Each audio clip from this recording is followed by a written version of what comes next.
Hey, what's up guys? This is Brett Van Hoosen. Welcome back. Today we're going to revisit this down here. This is the Marshall Vintage Modern, and I'm going to try my hand at modding this thing.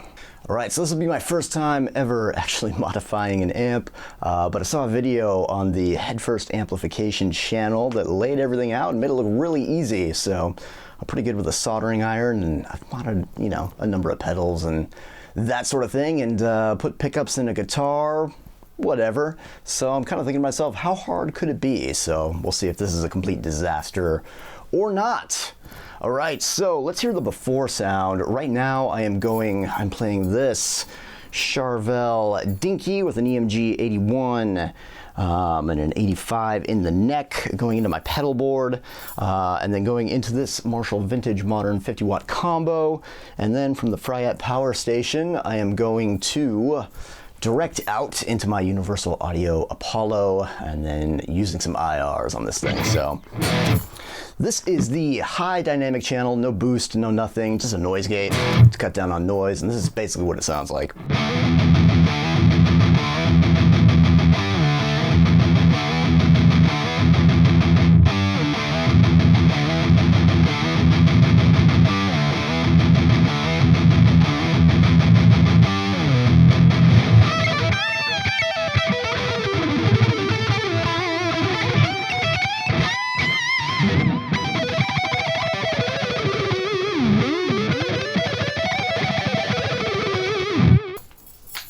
Alright, not bad. And then on the low dynamic mode,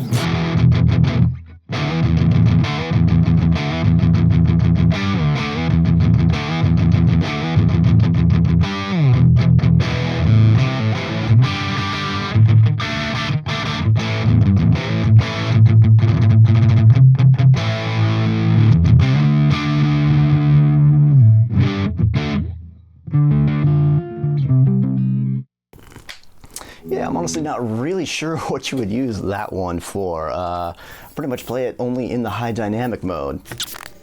Alright, I'm gonna kick on my overdrive. This is the Ritual pedal from Lichtlerm Audio. This is basically like a souped up rat. I got the boost on.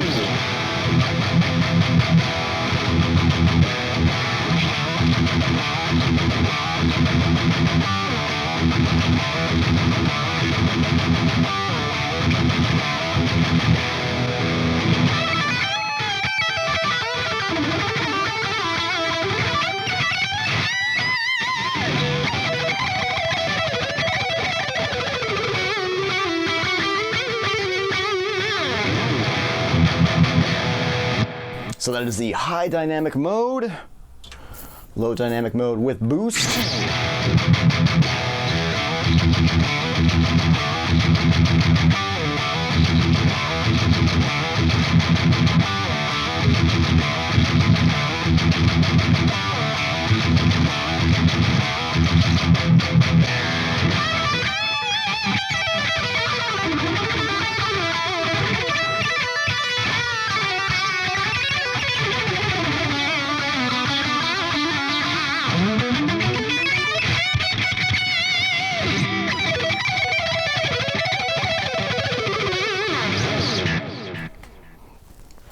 Yeah, overall that's not bad. I feel like it's a little bit stiff kind of feeling though. So I think we can make it better and make it sound a little bit more like a Plexi with that low dynamic range. At least that's what the sound clips from the Headfirst amplification YouTube page made it sound like. So hell, I'm gonna go ahead and give this a shot, and we'll see how we end up. We'll do a little compare and contrast once I'm done, and yeah, I hope I don't blow anything up. One eternity later. Alright guys, so we are back. It's a couple days later. Done with the mod, first amp mod ever, and honestly it was actually pretty easy. So Jason from Headfirst was not lying when he said that it was a very easy amp to work on. The board literally came right out of the chassis, so I was able to... The chassis? Or the head shell, the cabinet? I think it's the chassis, yeah. The metal thing that all the PCBs and tubes and all that crap go into. Literally came right out. You just take the knobs off and unscrew a couple things, unplug a couple things, and I was able to take it into my kitchen, which has better lighting than in here, and set up my soldering station and go to town. So, without further ado, let's check out how this sounds. So right now I am back on the low dynamic range, so we're going to start there. This mod definitely changed this one a lot. The idea is to kind of make it sound more like a 1959, a plexi sort of thing, or 1987 in this case, since it's 50 watt, I suppose. And the high dynamic range sounds a little bit more JCM 800 like, so same settings. Basically everything is at 6, and the detail is all the way up, and the body is at about what is that, 3 o'clock, something like that. So here we go.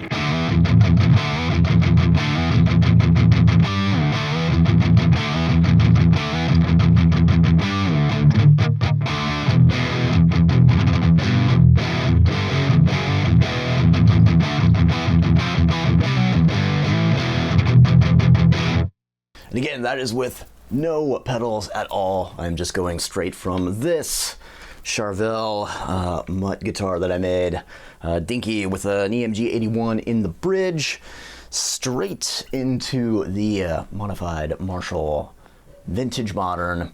And then from there, I'm taking a direct line out going into my Fryette power station, which is freaking awesome. I love this thing.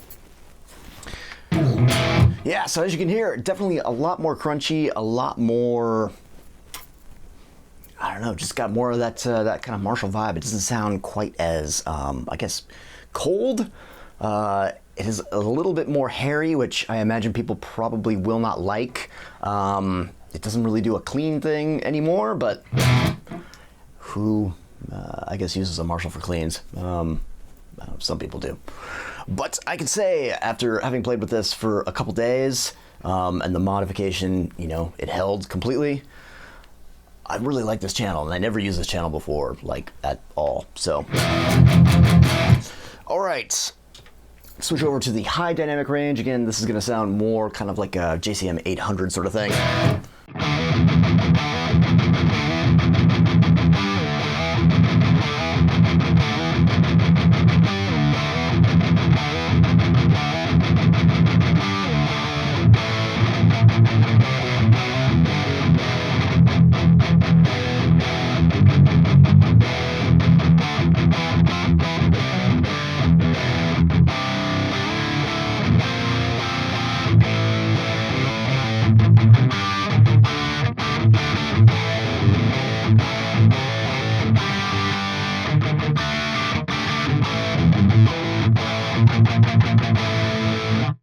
Yeah, all right.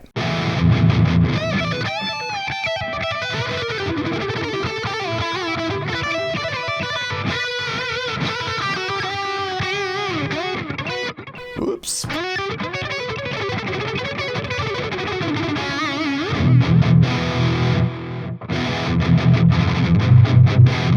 Yeah, that sounds awesome.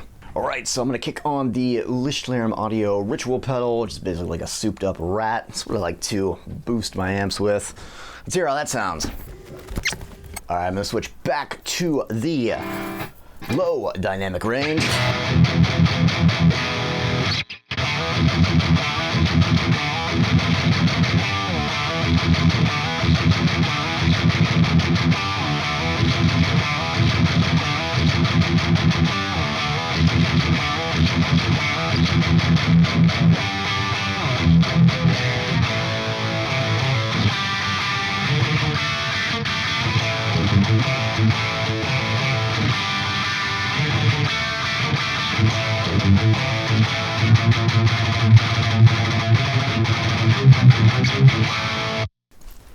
Ooh, man, that boost. Ooh, sounded thick on there. Okay.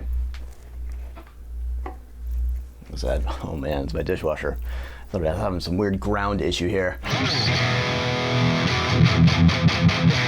Yeah, I love the way that sounds. Literally, I play that all day. In fact, I kind of have been for the past couple days. That sounds way, I don't know if it sounds better, it just sounds different. It's a little more gamey, a little bit more kind of like what you would expect. A little bit less of that sort of like, it's kind of a weird kind of like clean choppiness that was sort of happening with the low dynamic range before, which is cool, but not necessarily super exciting or comfortable really to play on. I guess that's sort of the word I'm looking for.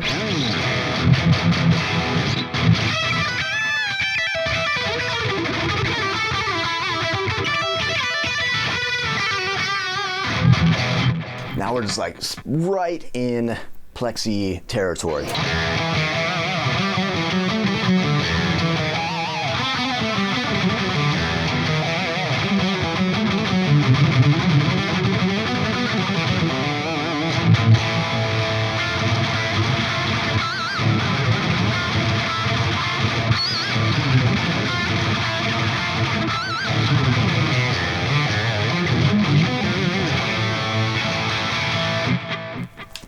Yeah, okay. We're gonna go to the high dynamic range.